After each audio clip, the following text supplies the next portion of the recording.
جس کا مضمون ہے جو کوئی شخص جمعہ کے دن 200 بار درود پاک پڑھے اس کے 200 برس کے گناہ معاف کر دیے جاتے ہیں۔ ایک بار محبت کے ساتھ درود پاک پڑھ لیں، صلو علی الحبیب صلی اللہ تعالی علی محمد صلی اللہ علیہ وسلم۔ آج سے انشاءاللہ ایک سیریز جو ہے ہمارے بیانات کی ہو کہ ہم ایک ٹاپک کے تحت بیان سنتے چلے جائیں اور ہم سب انشاءاللہ کچھ سیکھیں۔ ہم انشاءاللہ قرآن سے ہی کچھ سیکھنے کی کوشش کریں گے اور انشاءاللہ اس کی برکتیں حاصل کریں گے۔ قرآن کریم فرقان حمید کی تو کیا شان ہے، انشاءاللہ آج کچھ قرآن پاک کی جو تاثیر ہے انشاءاللہ اس پروگرام میں ہم قرآن پاک کی ان آیتوں کے بارے میں بھی جانیں گے جس میں رب عز و جل نے ایمان والوں سے ڈائریکٹلی بات کی ہے۔ آپ کو پتہ ہے قرآن میں more than 6600 آیات ہیں، مگر 89 آیتیں وہ ہیں اپروکسیمیٹلی جس میں اللہ کریم نے ہم سب سے براہ راست بات کی ہے۔ یا ایھا الذین آمنو کہہ کر، اے ایمان والو کہہ کر اللہ نے مجھ سے اور آپ سے کیا بات کی ہے کم از کم وہ تو ہم جان لیں۔ تو انشاءاللہ قرآن کی باتیں ہمارا جو ٹاپک ہوگا اس میں ہم یہ آیتیں بھی کور کریں گے۔ تقریباً قرآن پاک میں 100 کے قریب واقعات ہیں۔ اب قرآن پاک جہاں طبیعتوں پر اثر ڈالتا ہے، انسان کی کیفیتوں پر اثر ڈالتا ہے، وہ قرآن کریم امراض کو بھی دور کرتا ہے۔ جی ہاں، قرآن کریم باطنی امراض کو بھی دلوں کے صاف کرتا ہے، جسمانی امراض کو بھی کیسے دور کرتا ہے ذرا سنیے گا۔ قرآن میں اللہ فرماتا ہے یا ایھا الناس قد جاءتکم موعظۃ من ربکم وشفاء لما فی الصدور۔ ترجمہ کنز العرفان، اے لوگو تمہارے پاس تمہارے رب کی طرف سے نصیحت اور دلوں کی شفا آ گئی۔ مشہور مفسر قرآن حکیم الامت حضرت مفتی احمد یار خان نعیمی رحمۃ اللہ تعالی علیہ اس آیت کے تحت فرماتے ہیں قرآن کریم رب کی طرف سے بندوں کی روحانی پرورش کا ذریعہ ہے۔ دل کی بیماریاں جو ان پٹ ہوتا ہے نا، دل کی جو باطنی بیماریاں ہیں، فرمایا جہالت، شک، شرک، نفاق، برے عقیدے، برے اخلاق، حسد، کینہ، ہوس، دنیا کی حرص، عداوت، یہ تمام گناہ جو ہیں ان سے قرآن کریم ان سب کی اصلاح کرنے والا ہے۔ اللہ کرے کہ ہم قرآن کو پڑھیں اور دل سے پڑھیں، انڈرسٹینڈ کرنے کی کوشش کریں کیسے امپیکٹ ڈالتا ہے۔ ایک اور واقعہ سنیں، اللہ ان توبہ کرنے والوں کے صدقے ہمیں بھی سچی توبہ عطا فرمائے۔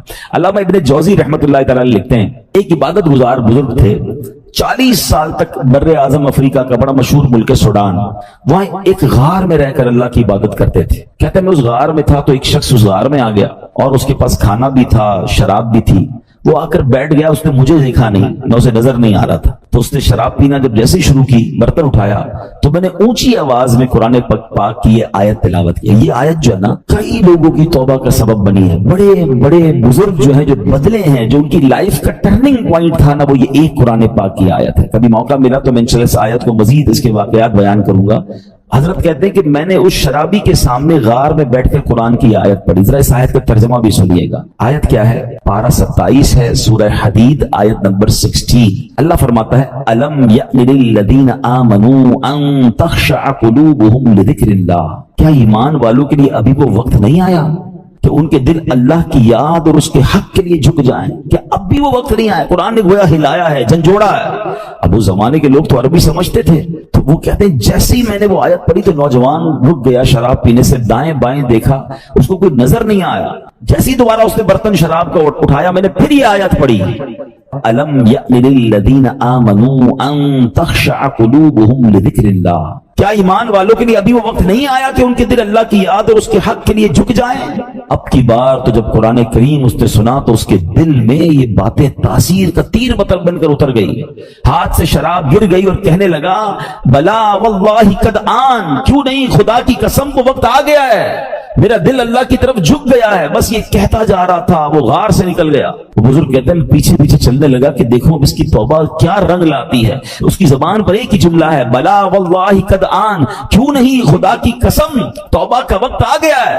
بزرگ کہتے ہیں اسی کیفیت میں جا رہا تھا، آگے بہت بڑا دریا آ گیا، مگر وہ اپنی کیفیت میں تھا، بغیر سوچے سمجھے دریا پر پیر رکھا، مگر میں دیکھ کر حیران ہو گیا کہ وہ دریا کے اوپر سے چلتا ہوا نکل گیا۔ جو تھوڑی دیر پہلے شراب پی رہا ہے سچی توبہ کرتا ہے اللہ اس کو کون سا مرتبہ عطا فرما دیتا ہے. یہ ہے قرآن، یہ ہے قرآن کی تاثیر، یہ ہے قرآن کا امپیکٹ.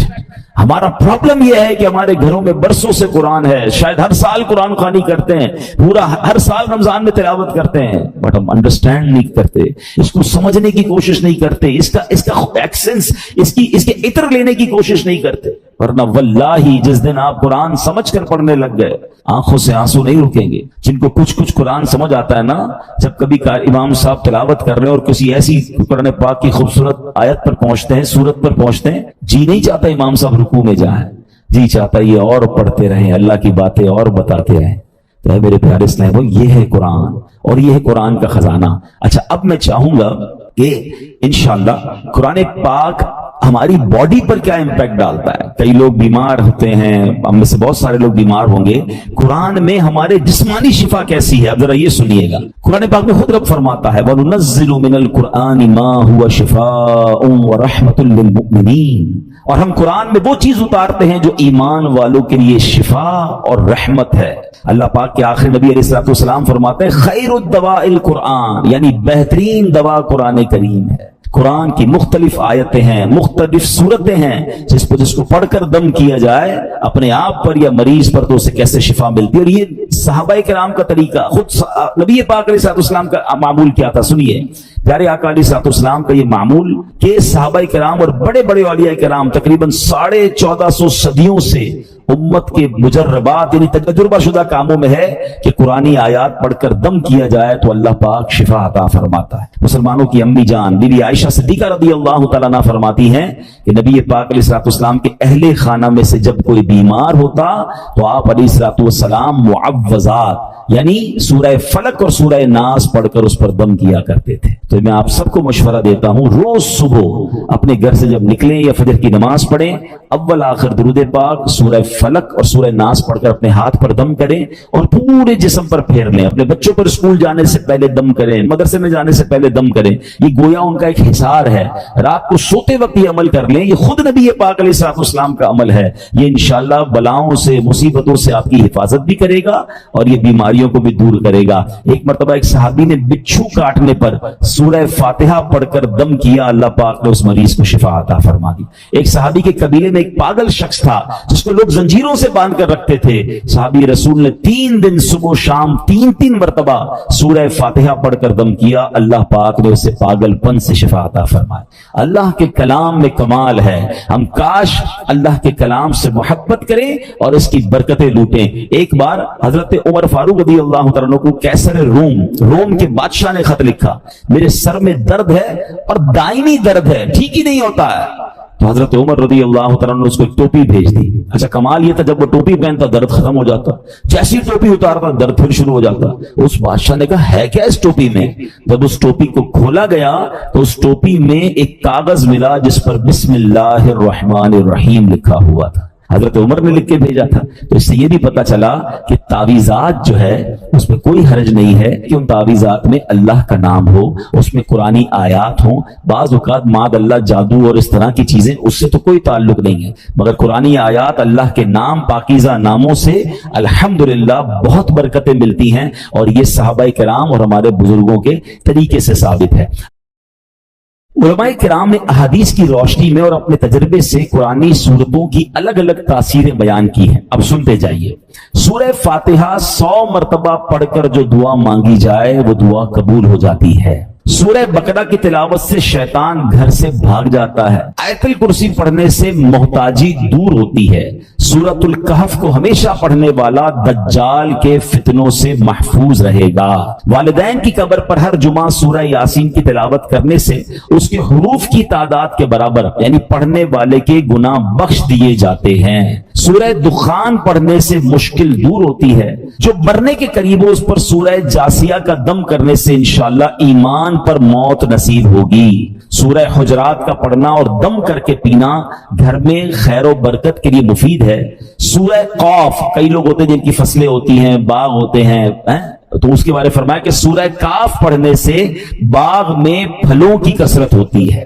سورہ رحمان 11 بار پڑھنے سے تمام مقاصد پورے ہوتے ہیں. سورہ واقعہ جو شخص روزانہ پڑھے گا اسے کبھی فاقہ نہ ہوگا. سورۃ الملک کو ہر رات پڑھنے والا عذاب قبر سے محفوظ رہے گا. سورۃ المزمل کو 11 بار پڑھنے سے ہر مشکل آسان ہو جاتی ہے. جو بچے حفظ کر رہے ہوتے ہیں ان کے لیے سنیے, سورۃ المدثر کو پڑھ کر حفظ قرآن کی دعا مانگنے سے قرآن کریم کا یاد کرنا آسان ہو جاتا ہے. مریض کے پاس سورہ مجادلہ پڑھنے سے درد میں آرام ملے گا. سورہ لیل, مرگی کے دورے پڑھتے کچھ لوگوں کو, تو سورہ لیل پڑھ کر مرگی کے مریض کے کان میں دم کرنے سے فائدہ ہوتا ہے. سورہ رحمان لکھ کر پینا پلی یعنی سپلین کے مرض میں مفید ہے. سورہ النازعات پڑھنے کی برکت سے جان نکلنے کی تکلیف نہیں ہوتی ہے. سورۃ ضحیٰ پڑھنے سے بھاگا ہوا آدمی واپس آ جائے گا. سورہ علم نشرح جس مال پر پڑھ کر دم کر دیا جائے اس میں خوب برکت ہوتی ہے. سورہ 3 مرتبہ پڑھنے سے اخلاق و کردار بہترین ہوتے ہیں. سورۃ العلق میں جوڑوں کے درد کا علاج ہے. بزرگ بیٹھے ہوں گے, جوڑوں میں درد ہوتا ہے تو سورہ علق پڑھیں تو انشاءاللہ جوڑوں کے درد کا علاج ہے. جو کوئی صبح و شام سورہ قدر انا انزلناہ فی لیلۃ القدر پڑھے اللہ کریم اس کی عزت بڑھا دے گا. برس اور یرقان یہ بھی بڑے مرض ہیں. فرمایا سورہ بینہ برس اور یرقان کا اس میں علاج ہے. جس آدمی یا جانور کو نظر لگی ہو اس پر سورہ عادیات کا دم کر دیں, یہ بڑا مفید ہے. سورہ قارعہ پڑھنے سے بلاؤں سے حفاظت رہتی ہے. جس پر قرض ہو غور سے سن لے. سورہ تکاثر 300 بار پڑھ لے تو انشاءاللہ بہت جلد قرض ادا ہو جائے گا. سورہ عصر پڑھنے سے غم دور ہوتا ہے. فرمایا کوئی دشمن کا خوف ہو سورہ قریش پڑھے تو اس سے انشاءاللہ جان کی حفاظت ہوتی ہے. اور سبحان اللہ سورہ فلق اور سورہ ناس سے جن, حاسدین اور شیطان سے حفاظت رہتی ہے. قل هو اللہ احد سورہ اخلاص یہ تہائی قرآن کے برابر ہے. کوئی 3 بار سورہ اخلاص پڑھ لے اسے پورے قرآن پڑھنے کا ثواب ملتا ہے. حضرت جبیر بن مطعم رضی اللہ تعالیٰ عنہ صحابی رسول ہیں. آپ نے فتح مکہ سے پہلے اسلام قبول کیا, مدینہ منورہ میں رہتے تھے, وہیں آپ نے وفات پائی. آپ رضی اللہ تعالیٰ عنہ اپنے اسلام قبول کرنے کا واقعہ بیان کرتے ہیں. کیسے اسلام قبول ہوا ان کا؟ کہتے غزوہ بدر میں جو غیر مسلم قید ہو گئے تھے, میں اہل مکہ کی طرف سے ان قیدیوں کے لیے نیگوشیشن کرنے کے لیے مدینہ منورہ آیا تھا. جب یہاں پہنچا تو مغرب کا وقت تھا. جناب رسول اللہ صلی اللہ علیہ وسلم مغرب کی نماز پڑھا رہے تھے. آپ علیہ الصلوۃ والسلام کی آواز مبارک مسجد کے باہر سے سنائی دے رہی تھی. نبی پاک سورہ والطور کی تلاوت فرما رہے تھے. میں بھی قرآن پاک کی تلاوت سننے لگا. مسلمان نہیں تھے مگر نبی پاک کی زبان سے قرآن کی تلاوت, کہتے ہیں بڑا انسپائرڈ ہوا اور میں بھی تلاوت قرآن سننے لگا. زبان محبوب خدا کی تھی اور کلام رب رحمان کا تھا. بس پھر کیا تھا, وہ قرآن کی آیتیں دل میں تاثیر کا تیر بن کر اترتی چلی گئیں. اور جب نبی پاک اس آیت پر پہنچے, ان عذاب ربک لواقع ما لہ من دافع, بے شک تیرے رب کا عذاب ضرور واقع ہونے والا ہے, اسے کوئی ٹالنے والا نہیں. ان آیات کو سن کر میرا دل ایسے ہو گیا جیسے ابھی پھٹ جائے گا. مجھے یوں لگا کہ میں قدم بھی نہیں اٹھا سکوں گا, اس سے پہلے ہی مجھ پر عذاب برس جائے گا. پس میں نے اللہ پاک کے عذاب سے ڈر کر اسی وقت ایمان قبول کر لیا. قرآن اپنا امپیکٹ رکھتا ہے, قرآن اپنی تاثیر رکھتا ہے. بات یہ ہے کہ صحیح پڑھنے والا ہو, انڈرسٹینڈ کرنے والا ہو, دل کی دنیا بدل دیتا ہے. اور ایسے بے شمار واقعات ہیں. یاد رہے قرآن میں عجیب تاثیر ہے. یہ پیارا کلام دلوں کو نرم کرتا ہے, بھٹکے ہوئوں کو راہ ہدایت دیتا ہے. اس میں اگلے پچھلوں کی خبریں ہیں. یہ اللہ پاک کی مضبوط رسی ہے, یہ حکمت والا کلام ہے. حدیث پاک میں ہے قرآن کی برکت سے خواہشات مٹتی ہیں, قرآن کے عجائبات ختم نہیں ہوتے. قرآن کریم کے مطابق کوئی بات کرے وہ سچا ہے, جس نے قرآن پر عمل کیا وہ ثواب پائے گا. جو قرآن کریم کے مطابق فیصلہ کرے وہ انصاف کرنے والا ہوگا, اور جو قرآن کریم کی طرف بلائے ضرور وہ سیدھی راہ کی طرف بلانے والا ہوگا. ایک حدیث پاک میں فرمایا جس طرح اللہ پاک اپنی تمام مخلوق سے افضل ہے, ایسے ہی اللہ پاک کا کلام بھی باقی تمام کلاموں سے افضل و اعلیٰ ہے. یعنی اللہ پاک کا جو مرتبہ مخلوق میں ہے سب سے افضل و اعلیٰ ہے نا. تو کلام الہی کا جو مرتبہ ہے وہ دنیا کے تمام کلام، تمام کتابوں میں افضل و اعلیٰ وہ کلام ہے. سبحان اللہ، وہ رب کا کلام ہے. یاد رہے میرے پیارے اسلامی بھائیوں کہ قرآن مجید فرقان حمید کس طرح چھوٹی سی چند آیتوں کے ذریعے کیا کچھ ہمیں عطا فرماتا ہے. حضرت زید بن اسلم رضی اللہ تعالیٰ عنہ سے روایت ہے، ایک مرتبہ ایک شخص بارگاہ رسالت میں حاضر ہوا. پیارے آقا سید الانبیاء صلی اللہ تعالیٰ علیہ وسلم نے ایک صحابی رضی اللہ تعالیٰ عنہ کو فرمایا، اس نئے آنے والے شخص کو قرآن کریم سکھاؤ. اس صحابی نے اس شخص کو سورہ زلزال سکھانا شروع کی. جب انہوں نے سورہ زلزال کی 7ویں آیت سکھائی تو وہ شخص کہتا ہے بس اب مجھے کافی ہے، 7 آیتیں سیکھنی ہے بہت ہے. ان صحابی نے بارگاہ رسالت میں عرض کیا کہ حضور انہوں نے صرف 7 ہی آیتیں سیکھی ہیں اور کہتے ہیں مجھے کافی ہے. نبی پاک علیہ الصلوۃ والسلام نے فرمایا اسے چھوڑ دو، اسے فقاہت یعنی دین کی سمجھ مل گئی ہے. یعنی 7 آیتیں سیکھ کر، کیونکہ آیتیں تو قرآن کی ہر آیت میں خزانہ ہے نا، جس نے دل سے سیکھ لیا، سمجھ لیا، میسج آف قرآن لے لیا، وہ 7 آیتیں اس کے لیے زندگی بھر کے لیے کافی ہو جاتی ہیں. تو قرآن ایسا خزانہ ہے. سبحان اللہ، میرے رب کا کلام ہے قرآن. واہ کیا بات پیارے قرآن کی، مصطفیٰ پر ہوا ہے یہ نازل. اس میں ہر شے کا ہے بیان شامل، سب سے افضل کتاب ہے قرآن. واہ کیا بات پیارے قرآن کی. اے میرے پیارے اسلامی بھائیوں، ایک بڑا ہی کمال کا واقعہ جو میں بات کر رہا ہوں نا کہ قرآن دلوں کی دنیا کیسے بدلتا ہے. اللہ کرے میں اور آپ قرآن سے دوستی کر لینا تو توبہ کرنے کے لیے، سدھرنے کے لیے، اللہ کی طرف رجوع لانے کے لیے قرآن کیا کمال کا کردار ادا کرتا ہے. حضرت ابو ہاشم رحمۃ اللہ تعالی علیہ فرماتے ہیں ایک مرتبہ میں بصرہ جانے کے لیے ایک کشتی میں سوار ہوا. اس کشتی میں ایک مرد بھی تھا، اس کی کنیز بھی تھی. ان کا پلان کچھ اور تھا، برے کام کرنے کا پلان تھا. وہ کہتے جب کشتی آگے بڑھی تو اس مرد نے اپنی کنیز سے کہا ذرا شراب نکالو. شراب لائی گئی. وہ مرد کشتی میں بیٹھ کے شراب پینے لگا. اپنی کنیز کو کہا کچھ گانا سناؤ. وہ کنیز جو ہے وہ گانا گانے لگی. تھوڑی دیر بعد انہوں نے مجھے دیکھا. ابو ہاشم رحمۃ اللہ تعالیٰ کہتے کہ آپ یہ گانا گا رہی ہے، آپ کے پاس اس سے اچھی کوئی چیز ہے؟ وہ اللہ والے تھے. انہوں نے ان کے سامنے قرآن پڑھنا شروع کیا. اب قرآن میں جو ردھم ہے، قرآن میں جو خوبصورتی ہے، قرآن جو دلوں کو امپیکٹ ڈالتا ہے، کیا خوبصورت آیتوں کو انہوں نے انتخاب کیا. انہوں نے قرآن پاک کی سبحان اللہ کون سی سورہ پڑھی؟ سورہ تکویر. یہ ہلا دیتی ہے سورت اگر سمجھ کے پڑھے نا بندہ کہ جس میں کس طرح قیامت کا رب نے بیان کیا. 30ویں پارے میں یہ سورت ہے. آپ نے تلاوت شروع کر دی. اذا الشمس كورت واذا النجوم انكدرت واذا الجبال سيرت. ترجمہ کیا ہے اس کا؟ جب سورج کو لپیٹ دیا جائے گا اور جب تارے جھڑ پڑیں گے اور جب پہاڑ چلائے جائیں گے. ان آیات کو سن کر وہ شخص رونے لگا. جو شراب پی رہا تھا وہ فوراً کپ کپی آگ تاری ہو گئی، رونے لگا. حضرت نے جب یہ آیت تلاوت کی وَإِذَا الصُّحُفُ نُشِرَتْ، اور جب نامہ اعمال کھولے جائیں گے تو وہ کہنے لگا اے کنیز میں تجھے اللہ پاک کی رضا کے لیے آزاد کرتا ہوں، اس شراب کو بہا دو. پھر اس نے مجھے قریب بلایا اور کہنے لگا میرے بھائی تم کیا کہتے ہو؟ کیا اللہ پاک میری توبہ قبول فرمائے گا؟ اللہ اکبر. اللہ والے تھے. کیا جواب بھی قرآن سے ہی دیا اور قرآن کی وہ آیت تلاوت کی ان اللہ یحب التوابین ویحب المتطہرین. سبحان اللہ. ترجمہ کنز العرفان، بے شک اللہ بہت توبہ کرنے والوں سے محبت فرماتا ہے اور خوب صاف ستھرے رہنے والوں کو پسند فرماتا ہے. بس اس شراب پینے والے گانے باجے میں منہمک شخص نے جب یہ سنا کہ رب توبہ کرنے والوں کو قبول فرماتا ہے، محبت فرماتا ہے، چلتی کشتی میں اس بندے نے اللہ سے توبہ کر لی. اے میرے پیارے اسلامی بھائیوں، قرآن اس طرح دلوں پر اثر ڈالتا ہے. یاد رہے قرآن کا ایک نام حکمت بھی ہے، یعنی یہ وہ کتاب ہے جس کو پڑھنے سے حکمت و دانائی ملتی ہے. قرآن کریم کا ایک نام صراط مستقیم ہے، یعنی وہ کتاب ہے جو بھولے بھٹکوں کو سیدھے رستے کا مسافر بناتی ہے. قرآن کریم کا ایک نام نور ہے، یعنی وہ عظیم کتاب ہے جو نور بانٹتی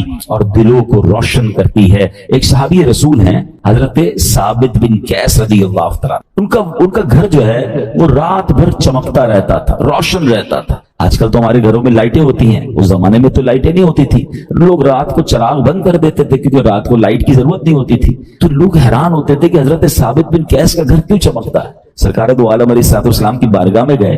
حضور رات بھر ثابت بن قیس کا گھر جگمگاتا ہے. اچھا صحابہ بھی کمال کے تھے نا. whenever they want to ask something any unusual thing, وہ کہیں اور بھی جاتے تھے. وہ جناب رسول اللہ صلی اللہ علیہ وسلم کی بارگاہ میں جاتے تھے. ان کو پتا تھا یہاں سے بڑا پیارا جواب مل جائے گا. سرکار دو عالم علیہ السلام نے فرمایا یقیناً ثابت بن قیس رات کو سورہ بقرہ کی تلاوت کرتے ہوں گے. صحابہ گئے, جا کر پوچھا.